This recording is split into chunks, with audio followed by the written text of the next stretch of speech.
ኣብ ኣኽሱም ኣብ ላዕሊ ማሕበረሰብ ሙስሊም ዳግማይ መጥቃዕቲ ከም ዝበጽሐ ተገሊጾም ቤት ጽሕፈት ቅዱስ ሲኖዶስ ኦርቶዶክስ ተዋህዶ ቤተክርስትያን ትግራይ ድማ ንማሕበረሰብ ሙስሊም ኣኽሱም ዝኹንን መግለጺ ኣውፅኣላ ኣብ ኣኽሱም ኣብ ላዕሊ ማሕበረሰብ ሙስሊም መጥቃዕቲ ከም ዝበጽሐ ይግለጸሉ ኣብ ዘለዋን ኣብ ላዕሊ ምእመናን ከተማ ኣኽሱም ዘየድልን ዓብን ረብሻን ዝፈጥሩ ሙስሊም ነበርቲ ተኸተማ ኣደብ ክሕዙ ቤት ጽሕፈት ቅዱስ ሲኖዶስ ኦርቶዶክስ ተዋህዶ ቤተክርስትያን ትግራይ ኣተሓሳሲባላ እቶም ሙልቀ ሰባት ዝፈጸምዎ ጌጋ ሓቢኦም ዘይተፈጸመ ከም ዝተፈጸመ ዘምስል ምስሊ ብምዝርጋሕ ህዝብን ዓድን ብምድንጋር ነባር ምክኣልን ምክባርን ሃይማኖታት የህስሰለው ኢላ እታ ቅድስቲ ቤተክርስትያን ሮብዕ 7 ሚያዝያ 2018 ዓመተ ምህረት ኣብ ዘውፅቶ መግለጺ እታ ብዕለተ ዓርቢ ስቕለት ሚያዝያ 2018 ዓመተ ምህረት ካብ ሰዓት 6 ቀትሪ ጀሚሩ ዝበለቶ ህውከትን ናዕብን ወከልተ እስላሚና ባህልትን ዝተፈላለዩ ትካላትን ሰባትን ዝተሳተፉሉ ነይሩ ኢላላ እታ ዓርቢ ስቕለት ዝተራእየ ህውከትን ናዕብን ንምግዳድ ዓሊሙ ብማሕበራዊ ሚድያን ዝተፈላለዩ መግለጽታትን ተደጊፉ ዝግበር ዘሎ ምልዓል ዘውገዘት እታ ቅድስቲ ቤተክርስትያን ንኢስላም ዘይጠቅም ንህዝብና ሰላም ዝኸልእ ዝበለቶ ጎስጓስ ደው ይበል ዝብል ሰላማዊ ጻውዒት ተቕሪባላ እቲ ዝተፈጠረ ህውከት ናዕብን ሰፊሑ ዝኸፈ ጉዳት ከየብጽሕ ንምእላይ ኣካላት ጸጥታን ህዝብን ዘርአይዎ ትሕትናን ትዕግስትን እታ ቅድስቲ ቤተክርስትያን ኢዳላ ነቲ ዝተፈጠረ ህውከት ናዕብን መላ ህዝበ ክርስቲያን ብሰላማዊ መንገዲ ክከታተሎ ሃይማኖቱን ስርዓቱን ባህሉን ብንቕሓት ክዕቅብን ክሕሉን ቅዱስ ሲኖዶስ ኦርቶዶክስ ተዋህዶ ቤተክርስትያን ትግራይ መንፈሳዊ ጻውዒት ተቕሪባላ እንትኾነ ኣብ ከተማ ኣኽሱም ብዕለተ 7 ሚያዝያ 2018 ዓመተ ምህረት እውን መጥቃዕቲ ከም ዝበጽሐ ዝግለጽ ዘሎ ኮይኑ ሓፈሻዊ ጉዳያት እስልምና ትግራይ ድማ ኣብዚ ዛዕባ መልኪቱ ምስ ፕሬዚዳንት ጀነራል ታደሰ ወረደ ከም ዝተዛተ እዩ ዝሕበር ዘሎ ምስ ቤት ጽሕፈት ህወሓት እናተባተኸ ኸይድ ከም ዘሎ ዝግለጸሉ ፕሬዚዳንት ሌተናል ጀነራል ታደሰ ወረደ ናይ ገዛ ርእሱ ፍንጫላት ጉጅለ ህወሓትን ኣመራርሓ ሰራዊትን ኣወሃሂዱ ምንቅስቓስ ይገብር ከም ዘሎ ሓበሬታታት ይወጸሎም ብኻልእ ወገን ገለ ኣዘዝቲ ሰራዊትን ኣመራርሓ ቤት ጽሕፈት ህወሓትን ስልጣን ጀነራል ታደሰ ወረደ ንሰራዊት ከም ዘረክብ ጸቕጢ ዝፈጥር ምንቅስቓስ ጀሚሮም ተባሂሎም ጀነራል ታደሰ ወረደ ናይ በዓለይ ጉጅለ ኢሉ ኣብ ዝጀመሮ ምንቅስቓስ ካብ ላዕለዎት ወተሃደራዊ ኣዘዝቲ ልዕሊ 5 ዝኾኑ ሰባት ከም ዘለዎ ዝገልጹ ፍልፍላት እንትኾነ ግን እቶም ውግንኖም ምስ ጀነራል ታደሰ ዝገበሩ ኣዘዝቲ ሽሞም ካብ ምጥቃስ ተቆጢቦም ኣሎም ካብ ፖለቲካዊ ማለት እውን ካብ ወገን መሪሕነት ህወሓት ድማ ኣይተ ዓለም ገብረዋሂድ ኣይተ ኢሳያስ ታደሰ ዶክተር ፍስሓ ሃፍተጽዮን ኣይተ ተኽላይ ገብረመድህን ዶክተር ሰሎሞን ኪዳነ ወይዘሮ ሊያ ካሳን ኣብ ጉጅለ ጀነራል ታደሰ ወረደ ካብ ዝተሓቆፉ ምዃኖም ፍልፍላት ይሕብሮም ካብ 7 ሚያዝያ 2018 ዓመተ ምህረት ጀሚሩ ስሩዕ ኣኼቡ ዘካየድ ዘሎ ማእኸላይ ኮሚቴ ህወሓት ዘሎ ሰላልፋ ክሳብ ሓዚ ብንጹር እኳ እንተዘይፍለጠ ኣባላት ጉጅለ ደብረጽዮን ዝኾነ ኣባላት ፈጻሚት ስራሕን ኣዘዝቲ ሰራዊትን ግን ነፍሲ ወከፍ ኣባል ማእኸላይ ኮሚቴ ብምምቕቓል ናይ ምእማንን ክሳብ ምፍርራሕ ዝበጽሕ ናይ ጎስጓስ ስራሕቲ የካይዱ ኣለዉ ተባሂሎም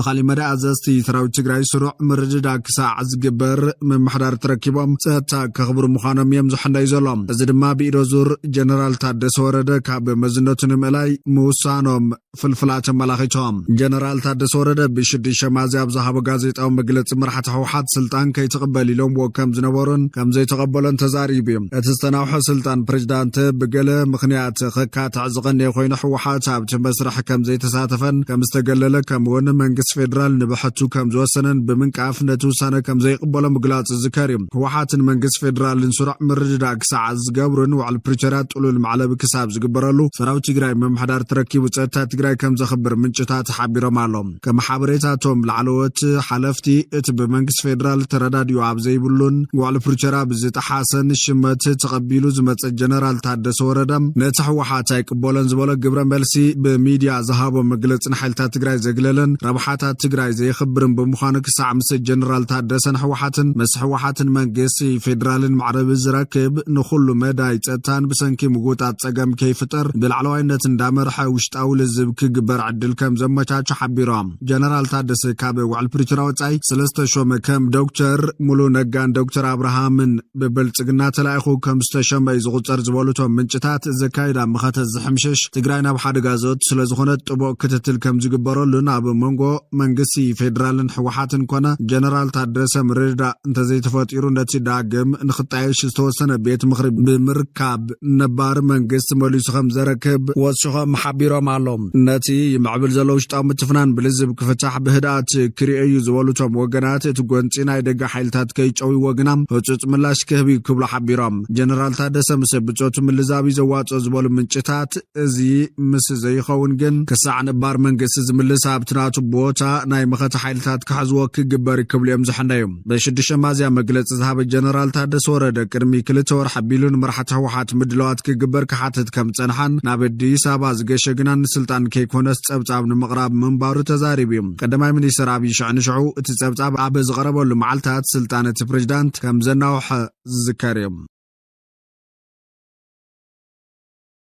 ዋና ዳይሬክተር ውድብ ጥዕና ዓለም ዶክተር ቴድሮስ አድሓኖም ኩናት ሓድሓድ ሱዳን ብሰላም ክዛዘም ጻውዒት ተቕሪቦም ውድብ ሕብራት ሃገራት ብወገኑ ማሕበረሰብ ዓለም ንኩናት ሱዳን ደው ንምባል ዘለዎ ተገዳስነት ትሑት ምዃኑ ወቂሶላ ብምኽንያት እዚ ኩናት ኣብ ዘፈርጥዕና ደቂ ኣንስትዮን ህጻናትን ከቢድ ዕንወት የብፅሕ ከም ዘሎ ዶክተር ቴድሮስ ገሊጹላ በብመዓልቲ ህይወት ሰባት ዝበልዕ ዘሎ ኩናት ሱዳን ህዝቢ መሰረታዊ ምስላቱን ኣገልግሎትን ከም ጥዕና ጽሩይ መስተ ማይ ምግብን ድሕንነቱን ከም ዝተኸልከለ ረድዮም ስርዓተ ጥዕና ሃገር ብኸቢድ ምህሳይ ድማ ሚልዮናት ሱዳናውያን ካብ መሰረታዊ አገልግሎት ጥዕና ወጻኢ ክኾኑ ገይርዎም ኢሉ ደጓትርን ሰራሕተኛታት ጥዕናን ህይወት ንኸድሕኑ ዝሰርሑሉ ውሑስ ቦታ መድሓኒትን ካልኦት ቀረባትን ክማልአሎም ይግባእ ኢሉ ነዚ ኩሉ ዝበለጸ መድሓኒት ግን ሰላም እዩ ምባሉ ቲአርቲ አፍሪካ ጸብጺቡላ ላዕለወይቲ በዓልቲ ስልጣን ሕብራት ሃገራት ዴኒስ ብራውን ማሕበረሰብ ዓለም ኣብ ሰብኣዊ ቅልውላው እምበር ኩናት ሱዳን ደው ንምባል ዘለዎ ድልውነት ትሑት ኢላ ቀንዲ መፍትሒ ክኸውን ዝግብኦ ምትራፍ ኩናት ሕሽሽ ተባሂሉ ከም ዘሎ ብቁጥዕ ተዛሪባ ክብል ዘጋርዲያን ጸብጺቡላ ዛዕባ ሱዳን ንምዝታይ ኣብ በርሊን ጀርመን ዝተረኸበ ሓላፊ ህፁፅ ረድኤት ሕብራት ሃገራት ቶም ፍሌቸር ዓለም ነቲ ኣብ ሱዳን ዘሎ መደንገፂ ኩነታት መፍትሒ ክትህበሉ ከም ዘይከኣለ ተዛሪቡ ብምኽንያትን 3 ዓመታት ፀንሐን ሕዝን ኣብ 4 ዓመቱ ዝተሰጋገረን ኩናት ሱዳን ልዕሊ 14 ሚልዮን ሰባት ካብ ገዝኦም ተመዛቢሎም 4.4 ሚልዮን ሰባት ዶብ ሰጊሮም ኣብ ጎረባብቲ ሃገራት ተዓቂቦም ይርከቡ ብድምሩ 34 ሚልዮን ሰባት ህፁፅ ሓገዝ ከም ዘድልዮም ሓበሬታ ውድብ ሕብራት ሃገራት ኣመላኺቱም